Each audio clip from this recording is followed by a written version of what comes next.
News ఎంపైర్కు స్వాగతం. చిన్నతనంలో లంగావోణి వేసుకోవాలనే కోరిక అందరికీ ఉంటుంది. దానితో పాటు తన పిల్లని చాలా అందంగా చూపించాలనే కోరిక తన తల్లికి ఇంకా ఉంటుంది.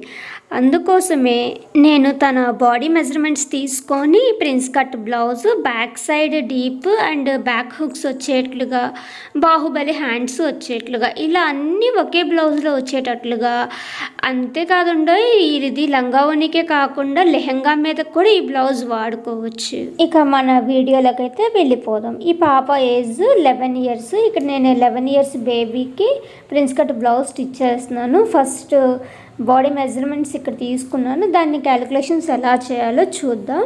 ఇక్కడ బ్యాక్ పార్ట్ లెంత్ 11 inches తీసుకున్నాను. దానికి ఎక్స్ట్రా ఒక 1 inch యాడ్ చేసి 12 inches, shoulder 5 inches, armhole 5 inches, chest loose 23 అంటే ఫుల్ రౌండ్ తీసుకున్నాము. దాన్ని 4 partsగా డివైడ్ చేస్తే 5.75, దానికి plus 2 inch extra seam allowance కోసం తీసుకుంటే 7.75 inch.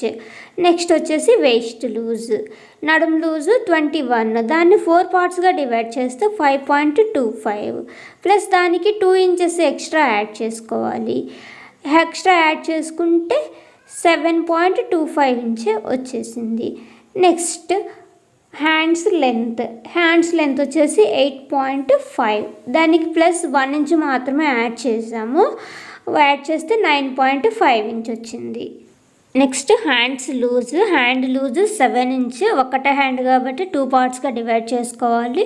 3.5 plus 2 inch 5.5 and back neck deep 8 inches, front neck deep 5 inch. ఇప్పుడు ఈ మెజర్మెంట్స్ని ఉపయోగిస్తూ బ్లౌజ్ని కట్ చేసేద్దాము. ఇక్కడ మనం చిన్న బేబీది కాబట్టి తీసుకుంటుంది. ఇక్కడ నేను 4 partsగా ఫోల్డ్ చేశాను. అదే పెద్దవాళ్ళకైతేనేమో ఫ్రంట్ పార్ట్, బ్యాక్ పార్ట్ సపరేట్గా తీస్తాం కదా. ఇక్కడ చిన్న బేబీదే కాబట్టి ఇక్కడ 4 partsగా మొత్తం ఫ్రంట్ అండ్ బ్యాక్ ఒకేసారి వచ్చేట్లుగా ఇక్కడ ఫోల్డింగ్ చేసేసుకున్నాము. ఇక్కడ తన మెజర్మెంట్ ప్రకారం 11 inches length, 1 inch seam allowance అనుకొని 12 inches తీసుకున్నాం కదా. సేమ్ 12 inchesని ఇక్కడ కూడా తీసుకుంటున్నాం. కింద నుంచి 12 inchకి ఒక మార్క్ చేస్తున్నాము. మొత్తం ఈ క్లాత్ మొత్తం 12 inchesకి ఒక మార్క్ చేసుకొని దానికి స్ట్రైట్గా ఒక లైన్ తీసుకున్నాము. మన వీడియోస్లో ఎప్పుడైనా బాడీ మెజర్మెంట్స్తో బ్లౌజ్ స్టిచ్ చేయాలి, కట్ చేయాలి అన్నప్పుడు ఒక ఆర్డర్ అయితే ఫాలో అవుతాము. ఫస్ట్ బ్యాక్ లైన్ తీసుకున్న తర్వాత షోల్డరు, ఆర్మ్ హోల్ ఇలా తీసుకుంటాం. షోల్డర్ 5 inches తీసుకున్నాం కదా. సేమ్ మార్కింగ్, సేమ్ మెజర్మెంట్ 5 inchesని ఆర్మ్ హోల్ లెంత్గా కూడా తీసుకోవాలి. పై వైపున 5 inches తీసుకున్నాం కదా, అలానే క్రింద వైపున కూడా చెక్ చేస్తున్నాను 5 inch ఉందా లేదా. ఎందుకంటే లైన్ స్ట్రైట్గా వచ్చిందా, క్రాస్గా వచ్చిందా చెక్ చేసుకోవడానికి ఇలా తీసుకుంటే కరెక్ట్గా వస్తుంది. నెక్స్ట్ ఆర్మ్ రౌండ్ లెంత్ ఎక్కడైతే ఉందో అక్కడ చెస్ట్ లూజ్ తీసుకోవాలి. చెస్ట్ లూజ్ 23 inch కదా, దాన్ని 4 partsగా డివైడ్ చేస్తే 5.75 వచ్చింది. మనకి ఇలా రాలేదు, మెజర్మెంట్ క్యాలిక్యులేషన్స్ రాలేదు అనుకోండి, ఇలా టేప్తోనే మనం ఈజీగా మెజర్ చేసుకోవచ్చు. ఫస్ట్ 23 inchesని ఇక టేప్ను కూడా 4 partsగా ఇట్లా ఫోల్డ్ చేస్తే సేమ్ యాజ్ ఇట్ ఈస్ 5.75 అనేది ఇక్కడ వచ్చేస్తుంది. మనం ఇలా కూడా మార్కింగ్ అనేది తీసుకోవచ్చు. ఆ తీసుకున్న దానికి ఎక్స్ట్రా 2 inches యాడ్ చేసేసాను. నెక్స్ట్ వేస్ట్ లూజ్ తీసుకోవాలి. వేస్ట్ లూజ్ వచ్చేసి 21 inches, 4 partsగా డివైడ్ చేస్తే 5.25 కదా, ప్లస్ 2 inch. ఇక్కడ అలా రాలేదంటే టేప్తో మెజర్ చేసేసుకోండి, ఇట్లా వస్తుంది 5.25. దానికి ఒక మార్కింగ్ చేసుకొని ఎక్స్ట్రా 2 inches సీమ్ ఎలివెన్స్ కోసం. ఇలా మార్కింగ్ చేసుకున్న ప్రతి మార్కింగ్కి ఇలా స్ట్రైట్గా ఒక లైన్ తీసేసుకుంటే మనకి ఇక్కడ బ్యాక్ పార్ట్ అనేది కంప్లీట్ అయిపోయింది. ఇక్కడ ఆర్మ్ రౌండ్ మార్క్ చేసుకోవడానికి 1 inch మార్కింగ్ పెట్టేసి అక్కడి నుంచి ఆర్మ్ రౌండ్ డ్రా చేసుకుంటే సరిపోతుంది. ఫస్ట్ షోల్డర్ మార్కింగ్ తీసుకుంటున్నాను, ఎందుకంటే షోల్డర్ చిన్నదిగా రావాలనుకుంటున్నాను కాబట్టి ఆర్మ్ రౌండ్ సైడ్ నుంచి షోల్డర్ని మార్కింగ్ చేసుకొని మిగిలిందంతా నెక్కి వదిలేస్తున్నాను. నార్మల్గా అయితే నెక్కి 2 inches, షోల్డర్కి 3 inches తీసుకుంటే సరిపోతుంది. బట్ ఇక్కడ నేను చిన్నదిగా రావాలని చెప్పేసి హాఫ్ 2.5 వచ్చేటట్లుగా ఇక్కడ ఇలా మెజర్ చేసుకున్నాను. నెక్స్ట్ నెక్ మార్కింగ్ చేసుకోవాలి. బట్ మనం ఇక్కడ ఫ్రంట్ అండ్ బ్యాక్ ఒకేసారి తీసుకున్నాం కాబట్టి నెక్కి తీసుకోకుండా ఇప్పుడు ఆర్మ్ రౌండ్స్ సైడ్స్ మాత్రమే కట్ చేసేస్తున్నాము. తర్వాత ఒక 1/2 inch వరకు బ్లౌజ్కి క్రింద వైపున ఇలా మార్క్ చేసుకొని క్రాస్ తీసుకోవాలి. ఇక్కడ కట్ చేసుకున్న తర్వాత సీమ్ అలవెన్స్ కోసం మార్క్ చేసుకున్నాం కదా, దానికి చిన్న కటింగ్స్ ఇచ్చేయాలి. అండ్ పైన షోల్డర్కి కూడా రెండు ఒకేసారి ఇట్లా చిన్నగా కటింగ్ ఇవ్వటం వల్ల ఫ్రంట్ అండ్ బ్యాక్ సేమ్ ఉంటుంది. సో ఇలా కట్ చేసేసుకొని ఏ పార్ట్కి ఆ పార్ట్ సపరేట్ చేసుకోవాలి. ఆ తర్వాత ఇప్పుడు నేను ఫ్రంట్ పార్ట్ మార్కింగ్ చేస్తున్నాను. ఇక్కడ ఆల్రెడీ షోల్డర్కి కొంచెం కట్ చేసుకున్నాం కదా, అక్కడ ఒక మార్కింగ్ చేసుకొని ఫ్రంట్ పార్ట్ లెంత్ 5 ఇంచ్ తీసుకున్నాం కదా, నెక్ లెంత్ 5 ఇంచ్కి ఒక మార్కింగ్ చేసుకోవాలి. అలానే పైన మనం 2.5 తీసుకున్నాం కదా, సేమ్ 2.5 క్రింద వైపును కూడా తీసుకొని ఎల్ షేప్లో ఒక బాక్స్ తీసుకొని దాంట్లో రౌండ్ షేప్ తీసుకోవాలి. అండ్ అలానే మనం సీమ్ అలవెన్స్ కోసం పెట్టుకున్న మార్కింగ్ ఉంది కదా, దాన్ని కూడా ఇక్కడ ఒక లైన్ తీసుకున్నాం స్టిచ్ చేసేటప్పుడు ఈజీగా ఉంటుందని. ఇప్పుడు ప్రిన్స్ కట్ కోసం మార్కింగ్ చేద్దాము. ఫస్ట్ ఈ క్రింద వైపున సీమ్ అలవెన్స్ కాకుండా మిగిలిన పార్ట్ ఎంత ఉందో చెక్ చేయండి ఒకసారి. అది చూసిన తర్వాత దాంట్లో హాఫ్కి అంటే నాకు ఇక్కడ 2.6 ఇంచెస్ వచ్చింది, బట్ నేను ఇక్కడ 2.5 మాత్రమే మార్క్ చేస్తున్నాను. ఇక్కడ 2.5కి ఒక మార్కింగ్ చేసుకొని ఇక్కడ లెంత్ని 3.5కి, అలానే ఇక్కడ విడ్త్ వచ్చేసి 2.5 ఉండేటట్లుగా, అంటే క్రింద వైపున 2.5 పెట్టుకున్నాం కదా, సేమ్ విడ్త్ ఉండేటట్లుగా చూసుకొని అక్కడికి ఒక లైన్ తీసుకోవాలి. ఇక్కడ లెంత్ అండ్ విడ్త్ ఒక మార్క్ చేసుకున్నాం కదా, దానికి ఒక స్ట్రైట్గా ఒక లైన్ తీసుకోవాలి. వీళ్ళకి బ్రెస్ట్ అంతగా ఉండదు కాబట్టి ఇక్కడ మార్కింగ్ కోసం 1/2 ఇంచ్ మనం మార్క్ చేసుకున్న దగ్గర నుంచి ఇటొక 1/2 ఇంచ్ ఇటొక 1/2 ఇంచ్ తీసుకుంటే సరిపోతుంది. ఇలా తీసుకున్న దానికి ఈ విధంగా ఒక ట్రయాంగిల్ షేప్ వచ్చేటట్లు ఒక మార్కింగ్ చేసుకోవాలి. తర్వాత ఈ పై వైపున కార్నర్ నుంచి ఆర్మ్ రౌండ్ వైపు ఇలా క్రాస్గా ఒక మార్కింగ్ చేసుకోవాలి. ఇలా మార్క్ చేసుకున్న దాని ప్రకారం క్రింద నుంచి ఇలా క్రాస్గా ఆర్మ్ రౌండ్ వైపుగా మార్క్ చేసుకున్నాం కదా, దాన్ని కట్ చేసుకోవాలి. అలానే ఈ వైపున ఇలా కట్ చేసేసుకోవాలి. ఇలా కట్ చేసుకున్న తర్వాత పార్ట్స్ అనేది మర్చిపోకుండా ఉండడానికి ఒక మార్కింగ్ పెట్టేసుకోండి, ఇది పైకే యాడ్ అవుతుంది అన్నట్లుగా. తర్వాత నెక్ షేప్ ఇలా కట్ చేసుకున్న తర్వాత ఇప్పుడు నేను ఒకసారి మళ్ళీ పెట్టి చూపిస్తున్నాను చూడండి, ఇలా వస్తుంది. ఇప్పుడు బ్యాక్ పార్ట్ నెక్ చేద్దాము. ఇక్కడ ఆల్రెడీ ఒక మార్కింగ్ పెట్టుకున్నాం కదా, 2.5 నెక్ లెంత్ వచ్చేసి 8 ఇంచెస్కి తీసుకుంటున్నాను. అలానే క్రింద వైపున కూడా 2.5కి మార్కింగ్ చేసుకొని ఎల్ షేప్లో ఒక లైన్ డ్రా చేసుకోవాలి. ఆ తర్వాత దీంట్లో మీరు నెక్ షేప్ ఏమి ఇవ్వాలనుకుంటే ఆ నెక్ షేప్ కట్ చేసేయండి. నేను మాత్రం ఇక్కడ రౌండ్ నెక్ షేప్ ఇస్తున్నాను. ఇలా బ్యాక్ పార్ట్ కూడా కంప్లీట్ అయిపోయింది.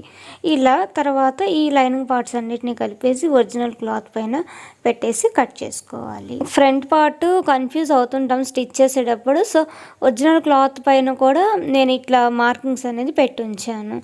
ఆ తర్వాత ఇప్పుడు హ్యాండ్స్ కట్ చేద్దాం. ఇక్కడ హ్యాండ్స్ బాహుబలి హ్యాండ్స్ స్టిచ్ చేస్తున్నాను కాబట్టి ఫస్ట్ న్యూస్ పేపర్ పైన కట్ చేసుకొని కింద వైపున దానికి పైన పఫ్కి ఎంతెంత సపరేట్ చేసుకోవాలనేది ఈజీగా అర్థం అవడానికి ఇలా న్యూస్ పేపర్ పైన కట్ చేస్తున్నాను. ఇక్కడ మనకి హ్యాండ్ లెంత్ వచ్చేసి 8.5 ఇంచ్ కదా, దానికి 1 ఇంచ్ ఎక్స్ట్రా సీమ్ అలవెన్స్ కోసం యాడ్ చేసి 9.5 ఇంచ్ని లెంత్గా తీసుకుంటున్నాను. ఈ న్యూస్ పేపర్ పైన 9.5 ఇంచ్ లెంత్ మార్కింగ్ చేసుకొని అలానే ఈ వైపున కూడా 9.5 ఇంచ్ మార్క్ చేసుకొని దీనికి స్ట్రైట్గా ఒక లైన్ తీసుకోవాలి.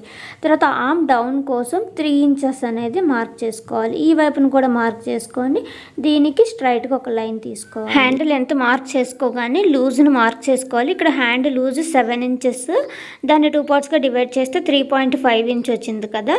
ఇక్కడ కూడా నేను జస్ట్ నార్మల్గా టేప్తో కూడా మీకు చూపిస్తున్నాను. కింద 3.5 ఇంచ్ని ఒక మార్క్ చేసుకోవాలి, అది హ్యాండ్ లూజ్. ఇక్కడ 3 ఇంచెస్ డౌన్ చేసుకున్నాం, అక్కడ ఆర్మ్ రౌండ్ అనేది మార్కింగ్ చేసుకుంటాము. కానీ నేను ఇక్కడ మీకు మెజర్మెంట్స్ టేప్తోనే ఎలా చేసుకోవాలని చూపిస్తాను. అంటే మనం ఎలాంటి క్లాత్తో కొలవ ఆర్మ్ రౌండ్ ఈజీగా మార్క్ చేసుకోవాలంటే క్రింద వైపున హ్యాండ్ లూజ్ 3.5 తీసుకున్నాం కదా, సేమ్ ఈ 3 ఇంచెస్ డౌన్ చేసిన దీనిపైన కూడా 3.5 ఇంచ్ని ఇక్కడ మార్క్ చేసుకోండి. ఇప్పుడు క్లియర్గా అబ్జర్వ్ చేయండి. ఆర్మ్ రౌండ్ మార్క్ చేసుకోవడానికి ఆల్రెడీ తీసుకున్న 3.5 ఇంచ్కి ఎక్స్ట్రా 2 ఇంచెస్ యాడ్ చేస్తే ఇది మన ఆర్మ్ రౌండ్ లూజ్ అనేది ఇట్లా ఈ విధంగా చేసుకోవాలి. క్రింద హ్యాండ్ లూజ్, పైన ఆర్మ్ డౌన్, ఆర్మ్ రౌండ్ ఎలా తీసుకోవాలనేది చూసాము. ఇంత తీసుకున్న తర్వాత పై వైపున కర్వ్ షేప్ అనేది హ్యాండ్కి తిరగదు, ఎలా తీయాలి అనేది. దానికోసం మీకు ఒక చిన్న టెక్నిక్ చెప్తాను. హ్యాండ్ లెంత్ తీసుకున్న దగ్గర 1 ఇంచ్ మార్క్ చేసుకొని ఇక్కడ మనం ఆర్మ్ రౌండ్ తీసుకున్నాం కదా, ఆ 1 ఇంచ్ని ఇలా క్రాస్ క్రాస్గా కలిపేసేయండి. ఇలా కలిపేసి దానిలో లైట్గా కరువు షేప్ తీసుకుంటే పై వైపున హ్యాండ్ షేప్ తీసుకోవడం అనేది వచ్చేసినట్లే. ఆ తర్వాత ఈ లైన్ నుంచి క్రింద హ్యాండ్ లూజ్ ఉంది కదా, దానికి స్ట్రైట్గా ఒక లైన్ తీసుకోవాలి. ఇది మార్కింగ్ అంతా వచ్చేసి ఒరిజినల్ మార్కింగ్, మన సీమ్ ఎలివెన్స్ ఏం పెట్టలేదు సైడ్స్న. So 2 inches extra seam allowance కోసం పెట్టేసుకోవాలి. యాక్చువల్గా ఇక్కడ 2 ఇంచెస్ అనేది ఖర్చు కోసం లేదు, కానీ నేను ఉన్నంత వరకే తీసుకుంటున్నాను. ఇక్కడ ఈ కొంచెం గ్యాప్ అనేది క్లాత్లో తీసుకున్నప్పుడు సెట్ చేసేసుకుంటే సరిపోతుంది. తర్వాత మనం మార్కింగ్ చేసుకున్న మార్కింగ్ ప్రకారం కట్ చేసేసుకోవాలి. ఇప్పుడు ఇలా కట్ చేసుకున్నాం కదా, మధ్యలో కూడా ఒక మార్కింగ్ ఇచ్చేసాను. ఇది మన హ్యాండ్. ఇప్పుడు ఈ హ్యాండ్లో క్రింద వైపున బాహుబలి హ్యాండ్ కదా మనం స్టిచ్ చేస్తుంది, క్రింద వైపున పట్టీకి పైన పఫ్ కోసం తీసుకోవాలి. దానికోసం చూడండి, నేను హ్యాండ్ ఫుల్ లెంత్ 8.5 ఇంచ్ కదా మనం తీసుకుంది, దాంట్లో హాఫ్ వరకేమో పఫ్ వచ్చేటట్లు, ఒక హాఫ్ ఏమో కింద పట్టీ వచ్చేటట్లు పెడుతున్నాను. ఇక్కడ నేను క్రింద వైపున పట్టీ కోసం 4 ఇంచెస్ తీసుకున్నాను. రెండు వైపులా 4 ఇంచెస్ తీసుకొని స్ట్రైట్గా ఒక లైన్ తీసుకొని కట్ చేస్తున్నాను. ఇప్పుడు ఈ పార్ట్ కింద వైపున పట్టీకి, ఈ పైన మిగిలిందేం పఫ్ కోసం వస్తుంది. ఇప్పుడు 4 ఇంచెస్కి తీసుకున్న దాన్ని క్లాత్ పైన, లైనింగ్ క్లాత్ పైన కట్ చేస్తున్నాను. ఈ పైన ఎక్స్ట్రా సీమ్ ఎలివెన్స్ కోసం పెట్టేసి ఈ పట్టీ కోసం లైనింగ్ క్లాత్ తీసేసుకున్నాము. ఇది పైకి అని చెప్పేసి గుర్తుండడానికి ఒక మార్కింగ్ చేసుకున్నాను. తర్వాత పఫ్ హ్యాండ్ కోసం తీసుకున్నాం. ఆల్రెడీ ఇక్కడ పేపర్ కట్ చేసాం కదా, ఈ పేపర్ని ఈ క్లాత్ పైన పెట్టేసుకొని ఇక్కడ నాకు పఫ్ కోసం రావాలి అంటే సైడ్ పైన రెండు వైపులా పెంచేసుకుంటే పఫ్ అనేది ఈజీగా వచ్చేస్తుంది. ఇక్కడ పఫ్కి సైడ్న నేను 2.5 ఇంచ్ తీసుకున్నాను. కావాలంటే ఎక్స్ట్రా 3 ఇంచెస్, 3.5, 4 మన ఇష్టం, ఎలాగైనా తీసుకోవచ్చు.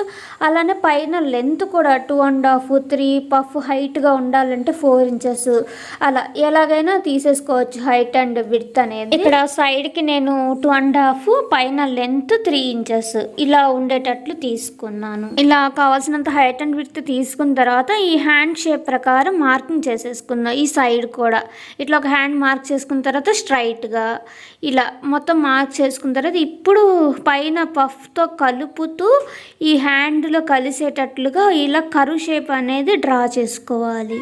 ఆ తర్వాత ఇలా మార్క్ చేసుకున్న దీన్ని కట్ చేసేసుకోవాలి.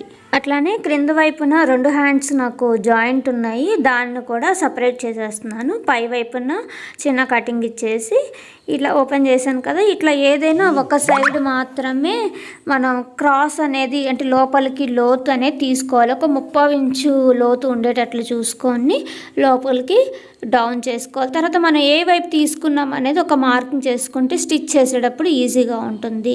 ఇలా కట్ చేసుకున్న దాన్ని మెయిన్ ఫ్యాబ్రిక్ మీద పెట్టేసి తీసేసుకోవాలి. నేను ఇక్కడ కింద పట్టీ కోసం పట్టు ఫ్యాబ్రిక్ అంటే మనకి లంగాలో వచ్చిన ఆ క్లాత్ని కింద పట్టీ కోసం ఇలా 2 హ్యాండ్స్కి వచ్చేటట్లు తీసుకున్నాను. ఈ విధంగా హ్యాండ్స్ ఇంత సింపుల్గా కట్ చేసేసుకోవచ్చు.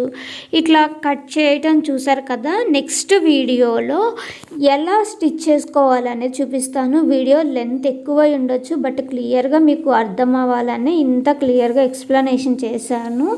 నెక్స్ట్ వీడియోలో మాత్రం స్టిచ్చింగ్ ఎలా చేయాలనేది చూపిస్తాను. ప్లీజ్ ఈ వీడియో మీకు నచ్చినట్లయితే please like, share and subscribe. Thanks for watching.